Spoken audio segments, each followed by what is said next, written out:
you know, we don't have a very good bargain with our leadership.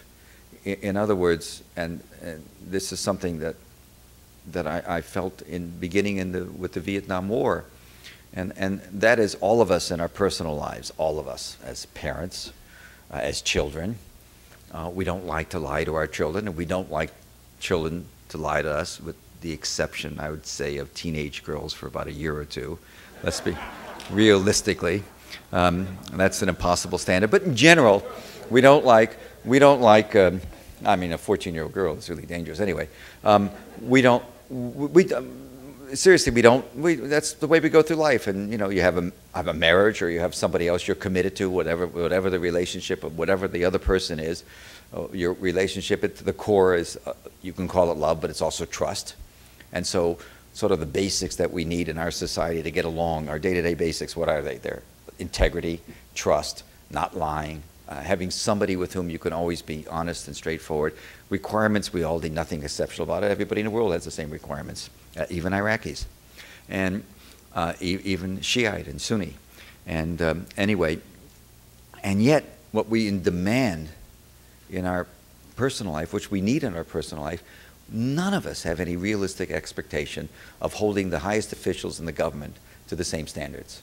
We've just come to understand that that's an impossibility, be it Johnson or Kennedy or McGeorge Bundy or General Westmoreland or Nixon and Watergate, name it, Jerry Ford and the pardon, Ronald Reagan and the invasion of Grenada, Bill Clinton, Monica, although you have to give Bill Clinton his due. And I do. Let me say this about Bill Clinton. Whatever his personal problems was, he was the first president since World War II in 50 years to actually bomb white people. Think about it. All we've ever did after, you know, since the end of World War II, every war we had was against the third world, pretty much. So you have to give him his credit. In Yugoslavia, he actually did it. He bombed white people. The point I'm making, and by the way, that's a serious point. If you don't think racism has something to do with our society, you know, you've got a problem. I mean, of course it does. It doesn't mean we're not dealing with it. We don't do as well. You know, we're doing a lot better than we did 20 years ago. But the main issue is that the main sort of notion is that we collectively have a bad bargain with our leaders.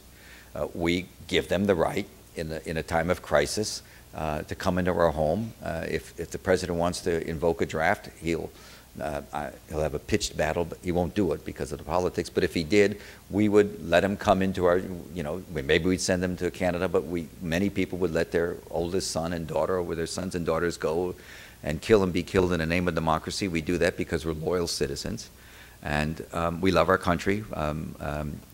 That's why we're so pained now, because we love our country. We love what it should be, and so we have these standards we have that we don't begin to expect of our leadership, and we don't get it from our leadership. I mean, we know that, you know, time after time, national security advisors, you know, Henry Kissinger, as I've said a million times, he lied like most people breathe and gets accepted for it. So we have a funny, it's not our, you know, it's how we got to this place, I don't know. And it's been a post-war phenomenon, and now you have this man running, you know, the bad news. The bad news is that, by my count, there's 1,223 more days of this guy's presidency. There is good news. The good news is tomorrow morning there'll be one less day. But, you know, that's about it. But, you know, you look at the trouble we're in right now, which is probably the most acute crisis we're going to have. This country's had since the Civil War, probably, and maybe beyond that. We're in a really acute crisis, a strategic crisis with the Arab world. This is, you know, Vietnam, 58,000 dead, 1 to 2 million Vietnamese killed. I love that story. Most of the time you get statistics, they tell you it's 58,000 Americans were killed, and 1 to 2 million. I'd like to always, when I hear that, I always want to say, you know, there is a difference between 1 and 2 million. I know they're Vietnamese, but it is a difference. You know, I know, there is a difference. We do, think about how we do it. We say 1 to 2 million. We really do, if you look at even some of the textbooks. Anyway, the whole point of this, it's not a digression, really. It's where we are, you know. We put ourselves, and the bind we're in right now is, sort of the intellectual bind is, you know, you have to say to yourself, okay, here we are with this guy and this war and this situation. and this posturing. And as I started to say, Vietnam was, with all those casualties, was always a tactical war in the sense that 5 years after we got driven out of Vietnam, and that's how the war ended, they drove us off, we'd probably still be aiding Nguyen Van Thu, the president, if we hadn't been driven away. But anyway, 5 years later, they want to play Monopoly with us, the Vietnamese. Have some of you ever looked at the post-war, John Gower, his Harvard historian, wrote a wonderful book about the end of World War II. Once the Japanese, once we agreed to let them have their emperor, they were totally docile and accepting of us. The Vietnamese, for some cultural reason, the same thing happened. The war was over, and they wanted to make peace, and now we go there for vacations, and we have hotels, and we do business there, and it's a functioning part of the American economic system in a way, but we're all buddy-buddy, and there are allies. This war, although we're at what 1,880, or we're getting close to 2,000, certainly close to 1,900, far fewer dead, far fewer Iraqis dead than the 1 or 2 million, but certainly a lot, and much fewer casualties, totally strategic.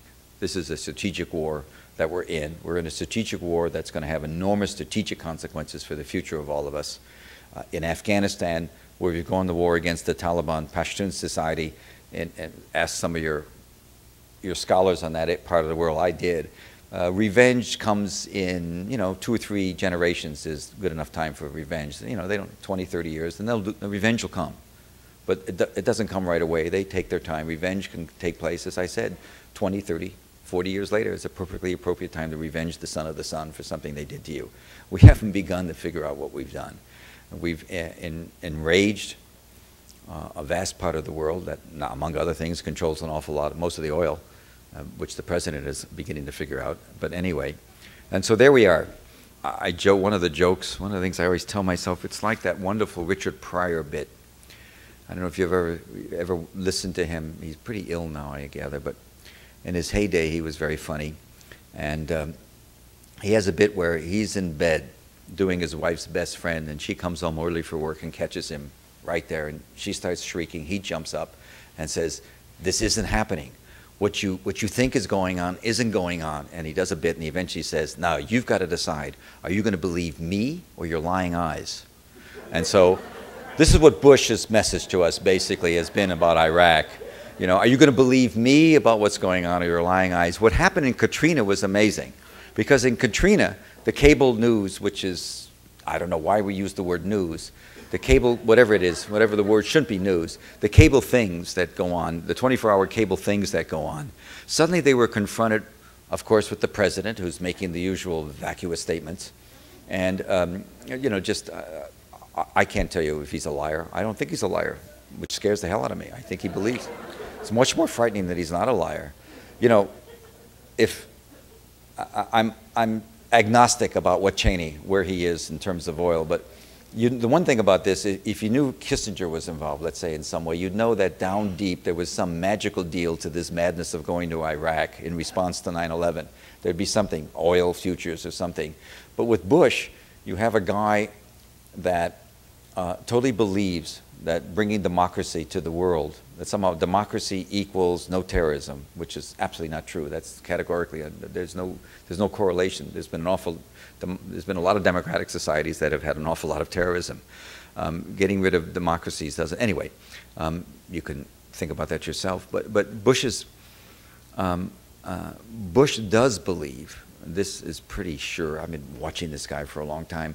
He does believe in 10, 20, or 30 years he's going to be justified. I think he's going to be seen as the savior, the man that changed the Middle East. What would you call him? He's certainly a radical. He's very much idealistic. He's an ideologue without any sense of history, without any knowledge, without any ability to correct himself. And there's really nothing quite as dangerous as somebody totally committed to a process and incapable of comprehending any deviation from the process or any reason. He's just incapable of dealing with the reality. But the way he responded was clear the first few days. He's trying to correct it. Maybe he will, maybe he won't. But the news media finally came face to face with Katrina. They saw the bodies and they heard the language, and so they could do something about it. In Iraq, it's been much more complicated.